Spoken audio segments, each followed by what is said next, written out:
સો આજની મારી બુક છે, તમે સાંભળ્યું હશે, ખભે કોથળો દેશ મોકળો, સ્ટ્રે અંગ્રી સ્ટ્રે ફુલિસ. રાઇટર કોણ હતા એના? રશ્મિ બંસાલ. તો જ્યારે ખભે કોથળો દેશ મોકળોની બુક પૂરી થાય છે ત્યારે આની શરૂઆત થાય છે. ખભે કોથળો દેશ મોકળો એમાં IIMના જે સક્સેસ સ્ટોરી હતી એના ઇન્ટરવ્યૂ હતા. આમાં રેન્ડમ લોકો નોર્મલી કહેવાય ને, લોકો અંબાણી અને અદાણી પાસેથી ઇન્સ્પિરેશન લેતા હોય, તો આપણી સોસાયટીમાં પણ ઘણા લોકો અદાણી અને અંબાણી જેવા હોય છે કે જેને ઝીરોથી શરૂઆત કરી છે અને એક લેવલ પર પહોંચ્યા છે. તો આમાં એ બુકના ઘણા બધા 20 જેટલી સક્સેસ સ્ટોરી છે કે જેમાં એ લોકો ઝીરોથી આગળ સુધી ગયા છે. શૂન્યમાંથી સર્જન, અને ઇંગ્લિશમાં જો એનું નામ કરવામાં આવે તો એ કનેક્ટ ધ ડોટ. મને આ બુક બહુ ગમે છે. રશ્મિ બંસલની જેટલી પણ બુક છે, સ્ટે હંગ્રી સ્ટે ફુલિસ, એનું ગુજરાતી કંઈક બીજું થાય, એનું ગુજરાતીમાં શું લખ્યું? ખભે કોથળો દેશ મોકળો. કનેક્ટ ધ ડોટ, એનું ગુજરાતી કંઈક અલગ થાય, પણ આનું ગુજરાતી શું લખ્યું? શૂન્યમાંથી સર્જન. સો શૂન્યમાંથી સર્જનની વાત આવે ત્યારે જનરલી કેવું થતું હોય છે? ત્યારે જનરલી એ રીતનું થતું હોય છે કે લોકો શૂન્યમાંથી સર્જન કરવા જતા હોય ને ત્યારે નાના નાના કામને ઇગ્નોર કરે. કંઈક મોટું કરવું છે, કંઈક મોટું કરવું છે ને, ગુજરાતી જનરલી એવા જ હોય કે કંઈક મોટું કરવું છે. સો નાના કામમાં સેટિસ્ફાઈડ ના થાય. હું પણ એમાંનો એક. મારી વાતો પણ મોટી મોટી અને મારા કામ પણ મોટા મોટા જોતા હોય.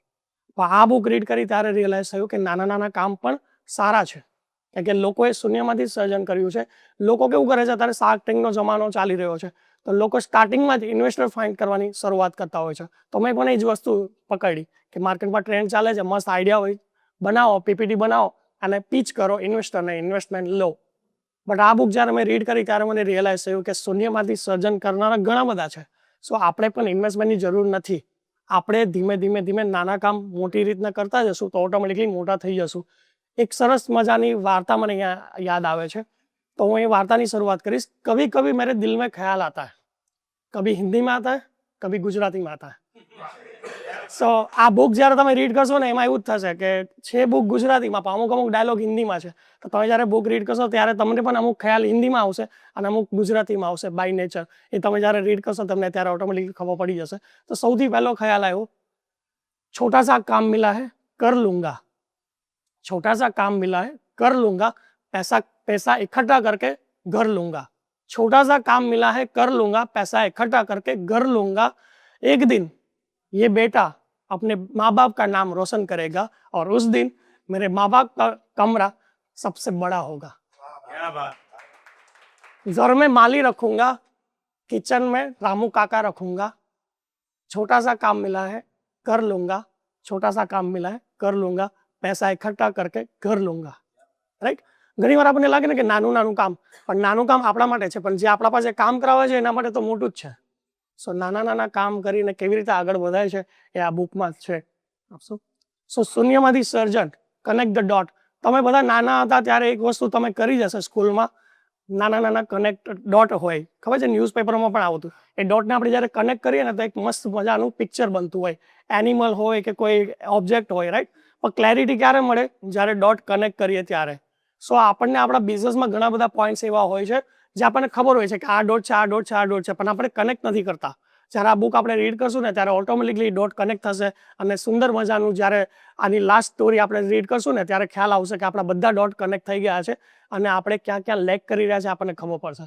જ્યારે તમે ડોટ કનેક્ટ કરશો ને તો એક મસ્ત મજાનું પિક્ચર ક્લિયર થશે. પછી એમાં તમે જ્યારે રંગ ભરશો ને તો ત્યારે તમારી લાઈફ વધારે બ્યુટીફુલ થશે.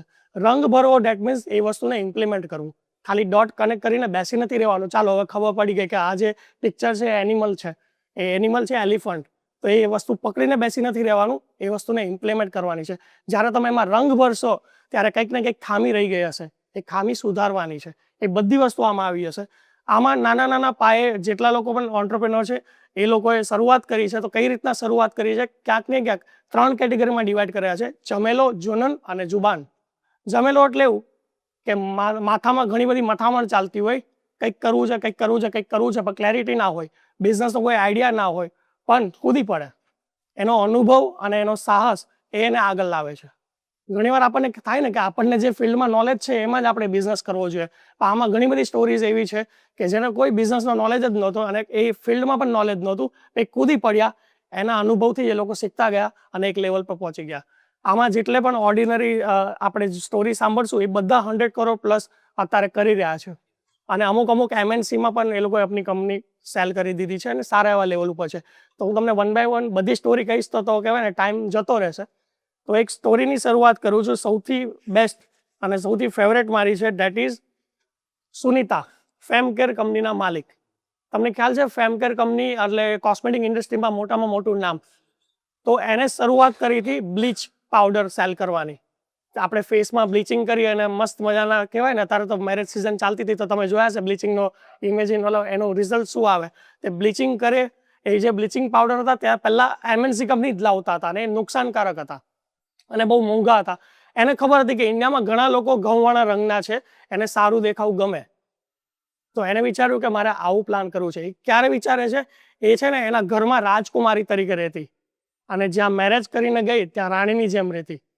બોમ્બેમાં કહેવાય ને કે સામે સી લિંક એટલે કહેવાય ને સી વ્યૂ આવતો હોય અને સી ફેસિંગ વ્યૂ આવતો હોય ને એની સામે એનો ફ્લેટ હોય સરસ મજાનો, જે લોકોનું સપનું હોય કે અહીંયા રહેવું છે એવી લાઈફસ્ટાઈલ એ જીવતા હતા.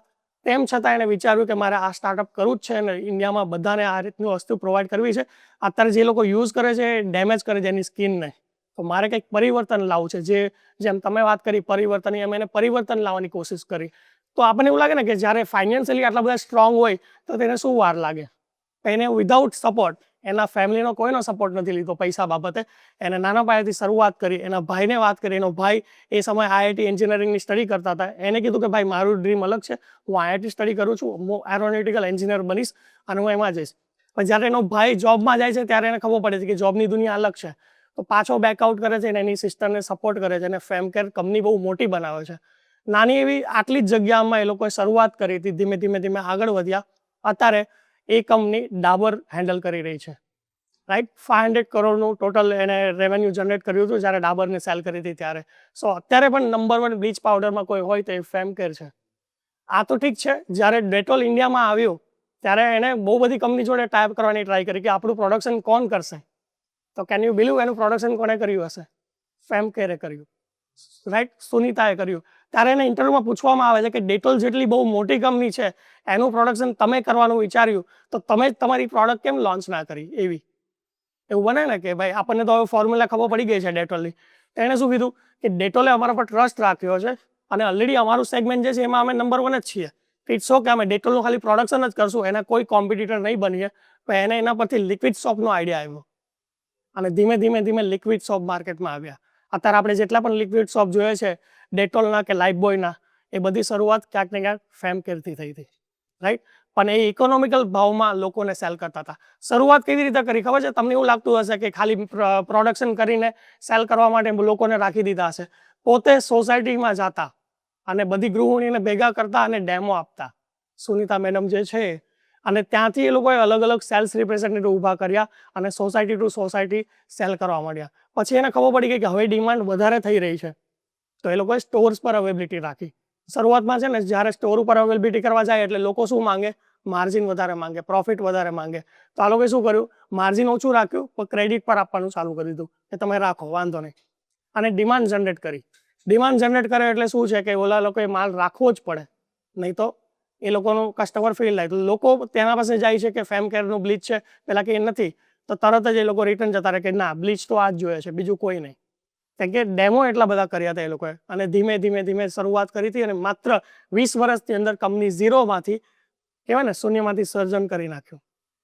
આવું જ એક રીતના એક ઇંગ્લિશ ટ્યુશન ક્લાસનું એક એક્ઝામ્પલ છે આમાં, વેટા ટ્યુશન ક્લાસીસ. એમાં એ લોકો મલ્ટિપલ સબ્જેક્ટ ઉપર પહેલાં સ્ટડી કરાવતા હતા. પછી એને ખબર પડી કે હવે 1980 ચાલી રહ્યું છે અને લોકોને ઇંગ્લિશ શીખવું છે.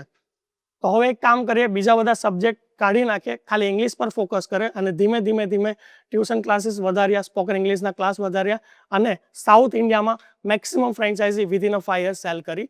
જ્યારે એને ખબર પડી કે પોટેન્શિયલ આટલું છે તો એને શું કર્યું? અમુક વસ્તુ કાઢી નાખી જેમાં પોટેન્શિયલ નહોતું. એમાંથી પણ એ લોકો અર્ન કરતા હતા. પણ એને ખ્યાલ આવ્યો કે આમાંથી વધારે અર્ન કરી શકાય એમ છે ને, મેક્સિમમ સ્કેલેબિલિટી છે. તો એને સિલેક્ટ કર્યું અને પછી એમાં એક્સપાન્ડ કર્યું. તો આવા બહુ બધા સક્સેસ સ્ટોરીઝ આમાં તમને જોવા મળશે. રાઈટ, હું ઈચ એન્ડ એવરી પોઈન્ટ કહેવા જઈશ તો ટાઈમ ઘટશે. એક વસ્તુ મેં અમુક દિવસ પહેલાં સોશિયલ મીડિયામાં એક રીલ મૂકી હતી. એ રીલમાં મેં એવું લખ્યું હતું, છે કોઈ તમારા પાસે એવો વ્યક્તિ કે જે તમને કહે કે મને દિશા બતાવવાની જવાબદારી તારી, એ દિશામાં માર્ગ બનાવવાની જવાબદારી મારી. છે કોઈ તમારા પાસે કે જે તમને કહે લક્ષ્ય નક્કી કરવાની જવાબદારી તારી, એ લક્ષ્યને હાસિલ કરવાની જવાબદારી મારી. છે કોઈ તમારા પાસે એવું કે સંકલ્પ લેવાની જવાબદારી તારી, એ સંકલ્પની વચ્ચે બીજો કોઈ વિકલ્પ નહીં આવે, એ જવાબદારી મારી. છે કોઈ તમારા પાસે એવું કે જે તમને કહે હિંમત રાખવાની જવાબદારી તારી, દરેક કામને સરળ બનાવવાની જવાબદારી મારી. તો આ રીતની મેં લખ્યું હતું કે છે કોઈ તમારા પાસે, ના હોય તો ગોતી લો. તો ઘણા બધા મારા ફ્રેન્ડે કીધું કે યાર મારા પાસે તો નથી, શું કરવું? તો મેં એને સજેસ્ટ કર્યું કે તમે આ બુક રીડ કરો, કોઈની જરૂર નહીં પડે. રાઈટ, તમારી દિશાને માર્ગ બનાવવાની જવાબદારી આની, તમારા સંકલ્પમાં બીજો કોઈ વિકલ્પ નહીં આવે એની જવાબદારી આ બુકની. તો શૂન્યમાંથી સર્જનની શરૂઆત કરો. All the best. My name is Amit બટાસરા.